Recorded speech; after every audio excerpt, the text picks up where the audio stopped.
कालचा जो प्रकार झाला त्यानंतर पुन्हा तुम्हाला असं वाटत असेल कुस्तीवरचा विश्वास उडेल ह्या कालच्या घटनेने? नाही, कुस्तीला दिवस चांगलेच येत राहणार आहे, फक्त प्रत्येक गोष्टीत दम धरायला लागतो. मी आज 15 वर्षात किती अन्याय झाला एवढं सहन करत आलो ते माझं मला माहिती. कुस्ती क्षेत्रात काय फक्त मन लावून केलं तर 100% काढणार. आता मी जास्त बोलत नाही, परमेश्वराने आयुष्य दिलं तर नक्कीच नातू एक तरी पहिल्यांदा चांगला बनवणार. नक्कीच. म्हणजे मुलाला तर तुम्ही डबल महाराष्ट्र केसरी घडवलं, ह्या वर्षी तिसरा ट्रिपल केसरी घडले असते, पण काही निर्णय चुकीचे झाले, चिडाचिड झाली, कुस्तीमधला हा उद्रेक बाहेर आला. ज्या वेळेस मुला अन्याय झाला त्यावेळेस मुलाला सांगितलं आपलं कुठं वशिलं नाही, आपण 10 जुरून जर कुस्ती केली तरच आपलं जगणे, नाही तर आपलं जगणे. आणि तेच माझ्या मुलांनी साध्य केलं आत्तापर्यंत, की वडिलांचा शब्द हा पणाला न्यायला. कष्ट भरपूर केले, कुस्ती ही सोपी नाही, किती कष्ट करावं लागतात त्याच्या वस्ता झाला आणि त्यालाच माहिती असतं. त्याचे गुरु पण त्याचे चांगले कष्ट करून घेतात. काका पवार असतील, गोविंद पवार असतील, कोसाब असतील, रासकर असतील, बरेचसे असे 7-8 वाजताचे चांगली प्रॅक्टिस करून घेतात. त्यांना पण थोडंसं मानावं लागेल. म्हणजे आज आपण लहानपणापासून मुलं त्यांच्याकडे टाकतो, एवढी जबाबदारी ते स्वीकारतात, म्हणजे सोपं नाही ना. पहिलं तयार करणं बी सोपं नाही एवढं. बाबा खरं तर आता तुम्ही मुलाला घडवलं, पण आता नातू सुद्धा तुमचा महाराष्ट्र केसरी बनायचंय म्हणतोय. पण एकीकडे आता अन्याय होताना पाहतोय आपण, का तुमच्या मुलावरती काल अहिल्यानगरला जो काय अन्याय झालाय, पुढच्या पिढीला याबद्दल खरं तर काहीच माहीत नाही. त्या छोट्याला माहीत पण नसेल का बाबा अशा पद्धतीने अन्याय होतो, पंच चुकीचे निर्णय देतात, त्यामुळं तुमचा मुलगा पण काल चिडला. ते सगळं जाऊ द्या, पण ह्या छोट्या चिमुकल्याची तयारी कशी तुम्ही करून घेता, मुलाची सुद्धा कशी केली, शिवराजची तयारी कशी केली, आणि त्यानंतर त्या छोट्याची तुम्ही कशी करून घेते? छोट्याची पण तशी त्याच्यासारखी करून घेणार. याच्यापेक्षा छोटा आहे तर तो आता तुम्ही चॅनलला सगळे चाट पडले असते. आत्ताच 13 महिन्याचा, पण आत्ता सरपट्या मारतो तो. शेडू बिडू ठोक म्हणलं तर शेडू ठोकतो. म्हणजे त्यांना रोजचं शिक्षणच चालू आहे. ते चांगलं बोलणं, चांगलं राहणं, खाणं चांगलं, खुराक चांगल्या पद्धतीत द्यायचं त्यांना. जेवढं आपल्याला होईल तेवढं करायचं.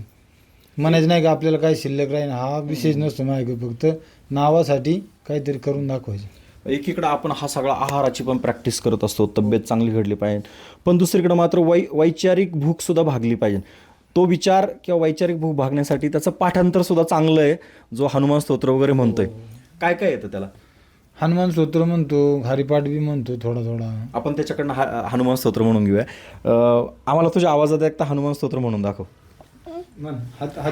हात जोड.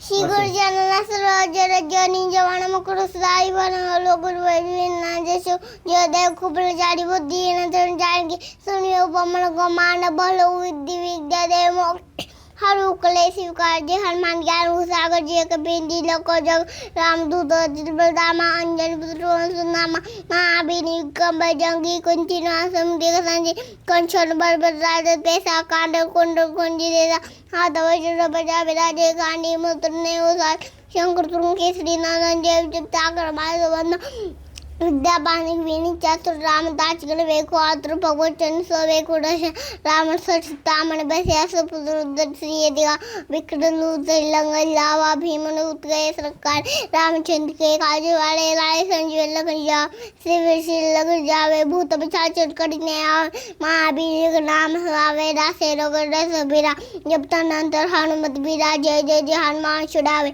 मन कनु जान जोड़ावे सब पर राम दुबसी राज्य जीते काजल कल तुम साजा ओरम रोड जगोला विसोई जीवल बल बावे. अरे बाप. खरं तर त्याच्या वयाचा विचार करता बाबा किती वय आहे त्याचं? 4.5 वर्षाचं. 4.5 वर्ष. हे कोण घेतं सगळं पाठांतर करून? त्याची मम्मी घेते. मम्मी घेते. आणि बाकी कुस्तीचे धडे तुम्ही? मी घेतो. शिवराजला सुद्धा तुम्ही अशीच तयारी करून घेतली असेल? नातू पण दोन्हीचे पळेल. हा हा हा. आणि सकाळचं रनिंग पण चांगलं करतो. सकाळी उठायचा कटाळा नाही. एवढं थंडीत जर उठला तर आपण नको उठू म्हणलं तर रडत उठतो, म्हणजे त्याला आवड आहे. याचं पाहून तो दुसरा पण डोलतो तसाच. तोच्या बी छोटा पांडा आहे, तो आत्ताच उचलतो. आपण तो आता त्याचा पांडा नेमका कसा आहे ते पण पाहूयात. दादा तुझा पांडा घेऊन आम्हाला तो पण पाहायचा, तू कसा हे करतोय. तो येतपर्यंत आपण थोडं अजून दादांना विचारणार आहोत. हा वाद किंवा जे काय घडतं हे सगळं आपण पाहतच आहोत. इथं आपण इथं करूया माझ्या मते. मी थोडंसं मागे जातोय. तू दाखव पुन्हा एकदा कशा पद्धतीने त्या पांडाशी कुस्ती खेळतोय. खरं तर हे धडे ज्यावेळेस आपण पाहतो लहान पोरांचे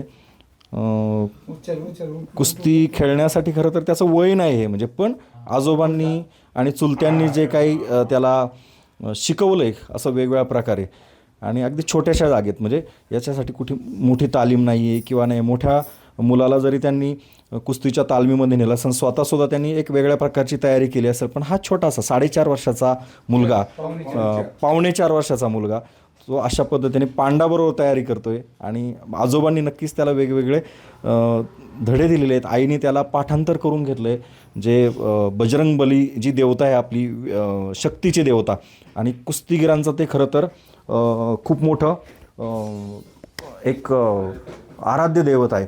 तर आपण पुन्हा या बाळाला इकडे बाळा तू इकडे, त्याने अशा पद्धतीने कुस्तीचे सुद्धा थोडेसे आपल्याला काही डाव दाखवलेत. खरं तर त्याच्या वयाच्या तुलनेत हे आपल्याला रोमांचकारी असेल. पुन्हा एकदा दादांशी मी थोड्याशा गप्पा मारणार आहे. दादा, ह्या सगळा हे होत असताना आता कालचा जो प्रकार झाला त्यानंतर पुन्हा तुम्हाला असं वाटत असेल कुस्तीवरचा विश्वास उडेल ह्या कालच्या घटनेने? नाही, कुस्तीला दिवस चांगलेच येत राहणार आहे, फक्त प्रत्येक गोष्टीत दम धरायला लागतो. मी आज 15 वर्षात किती अन्याय झाला एवढं सहन करत आलो, ते माझं मला माहिती. कुस्ती क्षेत्रात काय फक्त मन लावून केलं तर 100% काढणार. आता मी जास्त बोलत नाही.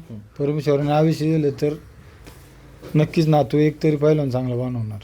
नक्कीच. म्हणजे मुलाला तर तुम्ही डबल महाराष्ट्र केसरी घडवलं, ह्या वर्षी 3रा ट्रिपल केसरी घडले असते, पण काही निर्णय चुकीचे झाले, चिडाचिड झाली, कुस्तीमधला हा उद्रेक बाहेर आला. ज्या वेळेस मुला अन्याय झाला त्यावेळेस मुलाला सांगितलं आपलं कुठं वशिलं नाही, आपण 10 जुरून जर कुस्ती केली तरच आपलं जगणं नाही तर आपलं जगणं. आणि तेच माझ्या मुलांनी साध्य केलं आत्तापर्यंत, की वडिलांचा शब्द हा पणाला न्यायला. कष्ट भरपूर केले. कुस्ती ही सोपी नाही, किती कष्ट करावं लागतात त्याच्या वस्ता झाला आणि त्यालाच माहिती असतं.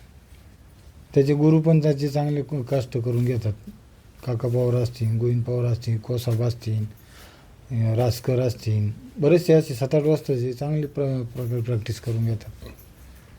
त्यांना पण थोडंसं मानावं लागेल. म्हणजे आज आपण लहानपणापासून मुलं त्यांच्याकडे टाकतो, एवढी जबाबदारी ते स्वीकारतात. म्हणजे सोपं नाही ना, पहिलवान तयार करणं बी सोपं नाही एवढं. नक्कीच. तर पहिलवान तयार करणं सोपं नसतं हे एका वडिलांपेक्षा दुसरं कोणाला सांगता येणार नाही. स्वतःसुद्धा एक कुस्तीमध्ये एक चांगलं नाव कमावलेलं मुलाचं 2 वेळा त्यांनी महाराष्ट्र केसरीत नाव कमावलं, आणि आता 3री पिढी 4थी पिढी जर म्हणता येईल आपल्याला, तर ह्या मुलाच्या रूपाने खरं तर 4.5 वर्षाचा हा छोटासा बाळ आहे, पण त्यालासुद्धा महाराष्ट्र केसरी बनायचं आहे हे कुणी सांगितलं नाही तर तो सांगतोय. पुढच्या काळात आपल्याला हे सुद्धा पाहावं लागणार आहे. ह्या घरातला दुसरा एक छोटासा मुलगा, म्हणजेच शिवराजच्या भावाचाच हा मुलगा भविष्यामध्ये महाराष्ट्र केसरी बनेलही. पण आज जे कुस्तीचं नाव खराब झालेलं आहे, पंचांमुळे असेल किंवा इतर त्या वेळेनुसार घडलेले प्रकार त्या ठिकाणचे असतील त्यामुळे घडले असेल, यावरती 3री नजर जी असते ती कॅमेऱ्याची असते. आणि तो कॅमेरा रिप्लाय पुन्हा जोपर्यंत पाहिला जाणार नाही, पुन्हा तो अनेक पंच त्यावरती विचार करणार नाहीत, त्या ठिकाणी उपस्थित असलेले नागरिक त्यावरती बोलणार नाही, तोपर्यंत तरी हा वादाचा प्रश्न असाच राहणार आहे. पुढं आपल्याला पाहावं लागणार आहे हा वाद नेमका कुठपर्यंत जातो आहे. महाराष्ट्र केसरीचा विश्वास उडणार तर नाही ना, हा सुद्धा या निमित्ताने प्रश्न उपस्थित केला होता.